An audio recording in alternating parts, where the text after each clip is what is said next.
একটা জনগণ গুরুত্বপূর্ণ বিষয় ওসিলা। এ বিষয়টা নিয়ে ভেজাল চলছে। জিকির নিয়েই বাংলাদেশে ভেজাল ছিল। ওটা আমি একটা জিকিরের আলোচনা করে অধিকাংশ মানুষ বুঝেছে যে জিকির আসলে ওই বাবার আশা দেয়, ওইটা আসল জিকির না। জিকির কারে বলে, কত প্রকার, কি কি অন্তত আমি বোঝাতে সক্ষম হয়েছিলাম কুমিল্লা দাউদকান্দি এই মাহফিল থেকে। আজকের আলোচনার বিষয় যেহেতু এটা চলছে আজ তুঙ্গে, সবচাইতে বড় ঝামেলায় আছে আমরা ওসিলা নিয়ে। এটা আজ ক্লিয়ার করা লাগবে। থাকবেন তো? জবান খুলে আগে কোরআনের আয়াতটা পড়েন, তারপর আমরা তাফসিরে যাই। আউযু বিল্লাহি মিনাশ শাইতানির রাজিম। বিসমিল্লাহির রহমানির রহিম। ইয়া আইয়ুহাল্লাযীনা আমানু তাকুল্লাহা ওয়াবতাগু ইলাইহিল ওয়াসিলা ওয়াজাহিদু ফি সাবিলিহি লাআল্লাকুম তুফলিহুন। সাদাকাল্লাহুল আযীম। সূরা মায়েদা। কোন সূরা? সবাই বলেন। মায়েদা শব্দের শাব্দিক অর্থ দস্তরখানা। মায়েদা মানে? দ্বিতীয় নাম্বার, মায়েদা শব্দের শাব্দিক অর্থ বসুন্ধরা। 3 নাম্বার অর্থ মায়েদা মানে সাজানো গোছানো খাবারের প্লেট। এই দুনিয়াকে আমার আল্লাহ আমাদের সামনে খাবারের প্লেট বানিয়ে দিয়েছেন। কি অস্বীকার করার মতো কোনো নিয়ামত আপনি পারবেন না। ফাবিআইয়ি আলাই রাব্বিকুমা তুকাদ্দিবান। নামের ব্যাখ্যা অনেকগুলো ছিল। সূরা মায়েদা 35 নাম্বার, একটা মাত্র আয়াত পড়েছি। কত নাম্বার আয়াত? আল্লাহ ডাক দিচ্ছেন, ইয়া আইয়ুহাল্লাযীনা আমানু, ওহে যারা ঈমানের দাবি করো। কিসের? এখানে আল্লাহ কিন্তু সবাইকে ডাক দেয়নি, যাদের ঈমান আছে তাদেরকে আল্লাহ ডাক দিয়েছেন। এখানে খাউফ শব্দটা দেয়নি, খাউফ না দিয়ে তাকওয়া শব্দটা আল্লাহ দিয়েছেন। কেন? খাউফ মানে সাধারণ ভয়, আর তাকওয়া মানে আল্লাহর নিষিদ্ধ কাজগুলো ঘৃণা ভরে ছেড়ে দেওয়ার নাম তাকওয়া। কথা বুঝতেছেন? আল্লাহর নিষিদ্ধ যে কাজগুলো আছে এগুলো এমনি ছেড়ে দিলে হবে না, ঘৃণা করে ছেড়ে দেওয়ার নাম তাকওয়া। ওয়াবতাগু ইলাইহিল ওয়াসিলা। আল্লাহ পাক বলেন, আমি আল্লাহর নৈকট্য পাওয়ার জন্য ওসিলা তালাশ করো। কি তালাশ? আর এই শব্দটাই পীর সাহেবরা, বাংলাদেশে অনেক ভণ্ড পীর আছে, নিজের ব্যবসার ক্ষেত্রে কাজে লাগাচ্ছে। ওরা বলছে ওসিলা মানে পীর সাহেব, কোনো চিন্তা নেই, ওসিলা ধরে বসে আছি, এ বাবা আমারে নিয়ে যাবে। অথচ পড়া কোরআন পড়ে ওসিলা শব্দটা যত জায়গায় পেয়েছি, ওসিলা শব্দের ব্যাখ্যা আমার জানা মতে কোন তাফসিরে 3টা, কোন তাফসিরে 4টা পেয়েছি। এবার একটা একটা করে বলছি, আপনি মিলান। আপনি যে ওসিলা ধরে বসে আছেন দেখবেন মিলবে না। আমি আগেই বলেছিলাম, সমাজে প্রচলিত অনেক নিয়ম নীতি যেগুলো মানুষ ইসলাম মনে করে পালন করে, কোরআনের তাফসির করতে গেলে যখন মিলবে না তখন তারা মন খারাপ করবে। কথা বলতে দেখেন। এবার আমি ব্যাখ্যা দিয়ে দিচ্ছি, আপনি মিলান তো আপনার বাবারও ব্যাখ্যার সাথে মেলে কিনা। 1 নম্বরে ওসিলা শব্দের শাব্দিক অর্থ, ওসিলার যে 3টা নিয়ম আমি 1 নম্বরে পেয়েছি। আপনি ওসিলা দিতে পারেন শুধুমাত্র আল্লাহর নামে। কার নামে? আল্লাহর নাম কয়টা? 99টা তো কায়দায় আছে। আল্লাহর নাম 5000, তাওরাতে 1000, জাব্বুরে 1000, ইনজিলে 1000, লাউহে মাহফুজে 1000, কোরআনে 1000, 5000 নাম তাফসিরে মাযহারিতে পাবেন।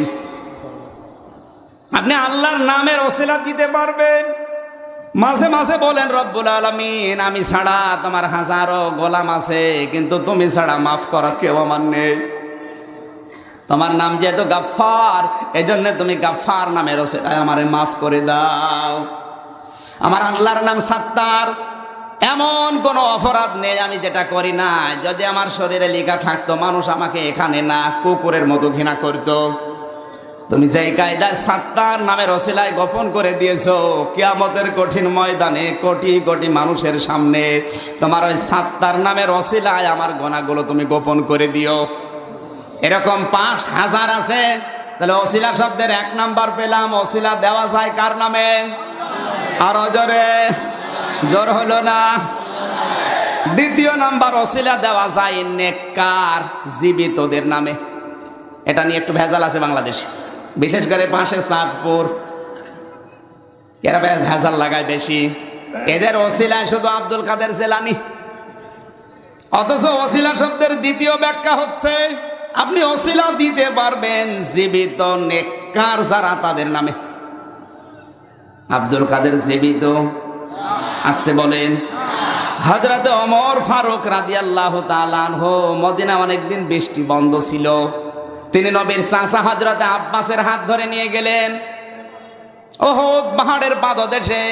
ইস্তেসকার নামাজ আদায় করে তিনি দোয়া করলেন, রব্বুল আলামিন, এতদিন তোমার নবী জীবিত ছিল, তার জন্য আমরা ওসিলা দিয়ে দোয়া করতাম। নবীজি এখন আমাদের মাঝে নেই, কিন্তু নবীর চাচা আছে। এই নেককার হযরতে আব্বাসের ওসিলা দিয়ে দোয়া করছি, মেহেরবানি করে আমাদের বৃষ্টি দাও। তাহলে ওসিলা দেওয়া যায় দুনিয়ায় যারা নেককার জীবিত তাদের নামে।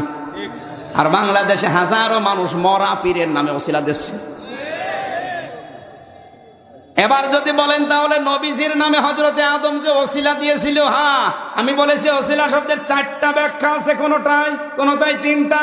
আমি তো প্রথমে 3টা শুরু করেছি, 4টায় যখন যাব তখন আপনি স্পষ্ট হয়ে যাবেন। তাহলে 1 নাম্বারে ওসিলা দেওয়া যাবে কার নামে?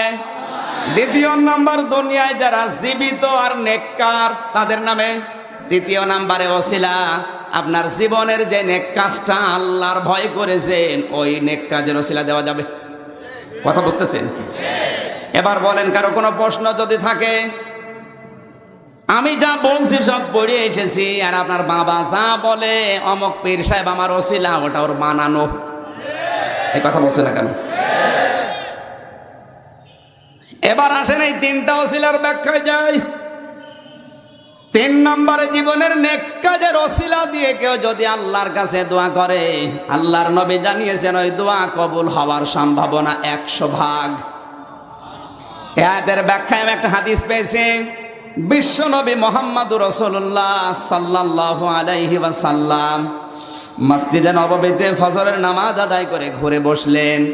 বনি ইসরাইলের 3 জন যুবকের কাহিনী বলছিলেন যে 3 জন প্রতিমধ্যে সফরে রওনা হওয়ার পরে বৃষ্টি তাদেরকে আক্রমণ করেছে।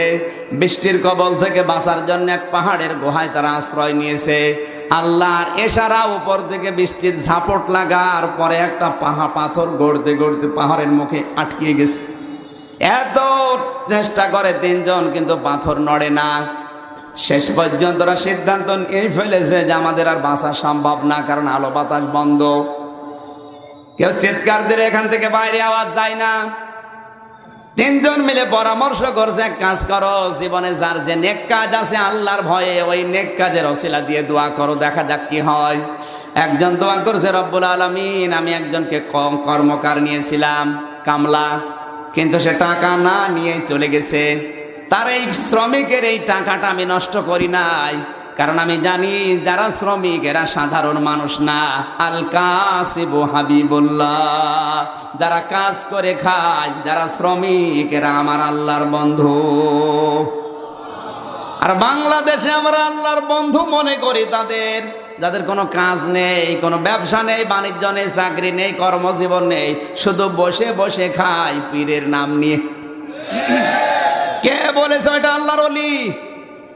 যাদের কোনো কাজ নেই, শুধু বসে বসে খায়। আপনি আল্লাহর ওলি দেখার জন্য চরমনায় যান, আটরশি যান, দেওয়ানবাগি যান, কে বলেছে ওগুলো আল্লাহর ওলি? ওগুলো আল্লাহর শত্রু। আল্লাহর ওলি তো ওইটা যে লোকটা কাজ করে খায়। লাকাদ খালাকনাল ইনসানা ফি কাবাদ, আল্লাহ তাআলা বলেন অবশ্যই মানুষকে আমি তৈরি করেছি কষ্ট করার জন্য। আপনি যদি পরিশ্রমী না করেন কিসের মানুষ আপনি? এজন্য আল্লাহর ওলি যাদেরকে ধারণা করেন ওটা ঠিক না। পৃথিবীর প্রত্যেকটা নবী কাজ করে খেত, আমাদের নবী পর্যন্ত ব্যবসা করে খেত। এক কথা বলছেন না কেন? হযরত আদম আলাইহিস সালাম তিনি চাষ করে খেতেন। হযরত দাউদ আলাইহিস সালাম তিনি লোহা পিটিয়ে সোজা করে কর্মকারের কাজ করতেন। আর আমাদের দেশে যাদের কোনো কাজ নেই কাম নেই, শুধু ফাঁকি দিয়ে ধোকা দিয়ে খায়, আমরা মনে করে এগুলো আল্লাহর ওলি। শ্রমিকের মর্যাদা এত বেশি, আল্লাহর নবী জানিয়েছেন ওয়াতুল আজিরা আজরাহু ক্বাবলা আইয়াজফারাকু, শ্রমিকের ঘাম শুকিয়ে যাওয়ার আগেই তার টাকা হাতে ধরিয়ে দাও। আর আমরা পাও না, টাকা চাইতে গেলে দিতে চাই না। না, কয় টাকা পাও, যে কয় টাকা পাও সেই কয় টাকা দিয়ে দে। এমনকি অনেক মানুষ যেখানে বসে আছে দোকানে যদি বাকি খায়, বাকি যদি বেশি হয়ে যায় ওই রাস্তা বাদ দিয়ে অন্য রাস্তা ধরে। কি সিটা, শহীদ হয়ে গেলে সব গুনাহ মাফ হয়, কিন্তু যারা ঋণ বাকি করেছেন কারো কাছে, এইটা শোধ হবে না, ওটা ফেরত দেওয়া লাগবে। লোকটা চিন্তা করছে, আল্লাহ আমি শ্রমিকের সম্পদ আত্মসাৎ করব না। এই টাকা দিয়ে সে টাকা বাড়িয়েছে, শেষ পর্যন্ত ছাগলের ডেয়ারি ফার্ম বানিয়েছে। 12 বছর পরে শ্রমিক এসে বলে, মালিক আমি কিন্তু টাকা নেইনি, টাকাটা আমারে দেন। লোকটা বলে, রব্বুল আলামিন ওই সময় যদি তাকে ওই 500 টাকা দিয়ে দিতাম শোধ হয়ে যেত। শুধু তোমার দিকে তাকিয়ে ওই দিন আমি শ্রমিকের মর্যাদা মূল্য সব বুঝিয়ে পুরা ডেয়ারি ফার্ম দিয়ে দিয়েছি। এই কাজটা যদি তোমার ভয়ে করে থাকি, মেহেরবানি করে তুমি আমারে মাফ করে দাও। নবীজি বলেন, শুধু দোয়া করতে দেরি, পাথর 1/3 3/1 সরে যেতে দেরি হয়নি। এখান থেকে আপনি কি নেবেন? শুধু হাদিস শোনা, সুবহানাল্লাহ আলহামদুলিল্লাহ পড়া না। আজ আমাদের জীবনে হতাশার পাহাড়। কি অনেকের কর্মজীবন নেই, হাজার হাজার মানুষ আমরা যারা বেকার, বাড়িতেও মুখ পাই না। হাজারো মানুষ আজ আমরা কালো পাহাড়ের মতো পাথর জমা হয়ে আছে জীবনের ওপরে। এই হতাশা যদি কাটাতে চান, অবশ্যই শ্রম দেওয়া লাগবে, আর শ্রমিক যারা তাদের মর্যাদা মূল্য বুঝিয়ে দেওয়া লাগবে। কত শ্রমিক আন্দোলন করছে, আজ আপনি জীবনে সফল হতে পারবেন না, কারণ আপনি ঠকিয়েছেন কোনো সাধারণ মানুষকে না, ওটা কিন্তু আমার আল্লাহর বন্ধু।